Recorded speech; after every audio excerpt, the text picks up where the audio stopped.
আসসালামু আলাইকুম ওয়া রাহমাতুল্লাহি ওয়া বারাকাতুহু। ইন্নাল হামদুলিল্লাহ ওয়াস সালাতু ওয়াস সালামু আলা রাসূলিল্লাহ আম্মা বাদ। আলহামদুলিল্লাহ, সমস্ত প্রশংসা, সমস্ত তারিফ সেই মহান গনিয়ান আল্লাহ পাক সুবহানাহু ওয়া তাআলার দরবারে, যে মহান আল্লাহ পাক সুবহানাহু ওয়া তাআলা আমার মতো গুনাহগারকে প্রতিদিনের মতন আজকেও আপনাদের সামনে আল্লাহ পাকের নাম মোবারকের যে ফজিলত রয়েছে সেই নামগুলোর মধ্যে আরেকটি নাম আর রহমান, এই নামের ফজিলত সম্পর্কে আমি গুনাহগারকে বলার সুযোগ করে দিলেন। সে মহান মহান রব আল্লাহ তাআলা শানহর দরবারে লাখো কোটি শুকরিয়া জ্ঞাপন করতেছি। আলহামদুলিল্লাহি রাব্বিল আলামিন। এরপর পরেই তাজদারে মদিনা, শানশাহ আম্বিয়া, সুলতানুল আম্বিয়া, আকামুল মুস্তাফা, রাহমাতুল লিল আলামিন, শাফিউল মুজনাবিন, সাইয়্যিদুল মুরসালিন, সাইয়্যিদুল কাউনাইন, সাইয়্যিদুল আউয়ালিন ওয়া আখিরিন, ইমামুল আম্বিয়া, খাতামান নাবিয়্যিন, হায়াতুন নবী, নূর নবী, হুজুর পাক সাল্লাল্লাহু আলাইহি ওয়াসাল্লাম, ওনার কদম মোবারকে ছোট্ট আকারে দরুদ পেশ করতেছি সাল্লাল্লাহু আলাইহি ওয়াসাল্লাম। সম্মানিত দর্শক শ্রোতা, আজকে আমরা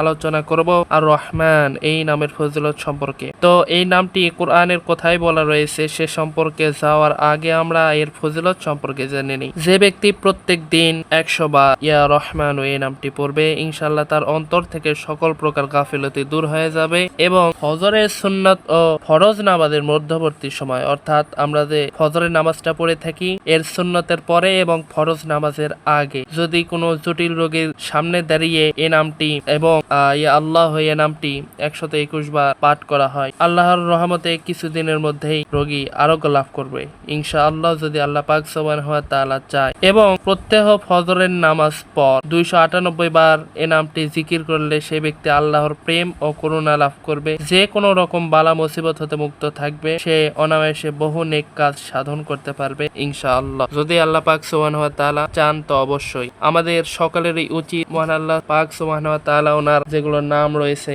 এগুলোর নাম বেশি থেকে বেশি জিকির করা, কেননা জিকিরের কারণে কল্প পরিষ্কার হয় এবং যদি কোনোভাবে আমরা কল্পকে জিন্দা করতে পারি, জারি করতে পারি, অবশ্যই আমাদের আর কোনো গুনার কাজ আমাদের দ্বারা হবে না। সদা সর্বদা আমরা আল্লাহ পাকের গায়বী মদদ দিয়ে ঘিরে থাকবো। তাই আসুন এখন আমরা আল্লাহর রহমান বা আল্লাহুর রহমান এই নামটি পবিত্র কালামুল্লাহ, পবিত্র কোরআন শরীফের মধ্যে কোন কোন সূরায় কয় নাম্বার আয়াতে রয়েছে আমরা জানি। তো প্রথমেই সূরা আল ফাতিহা এখানে রয়েছে এবং সূরা আল ফাতাহ আয়াত নম্বর 3, সূরা আল বাকারা আয়াত নম্বর 161, মাফ করবেন সূরা বাকারা 163 নম্বর আয়াত, সূরা আল রাদ 30 নম্বর আয়াত, সূরা বানি ইসরাইল 110 নম্বর আয়াত, সূরা মারিয়াম 18 নম্বর আয়াত, 26 নম্বর আয়াত, 44 নম্বর আয়াত, 45 নম্বর আয়াত, 58 নম্বর আয়াত, 61 নম্বর আয়াত, 69 নম্বর আয়াত, 75 নম্বর আয়াত, 77 নম্বর আয়াত, 78 নম্বর আয়াত, 85 নম্বর আয়াত, 86 নম্বর আয়াত, 87, এইভাবে পর্যায়ক্রমে 91, 92, 93 থেকে শুরু করে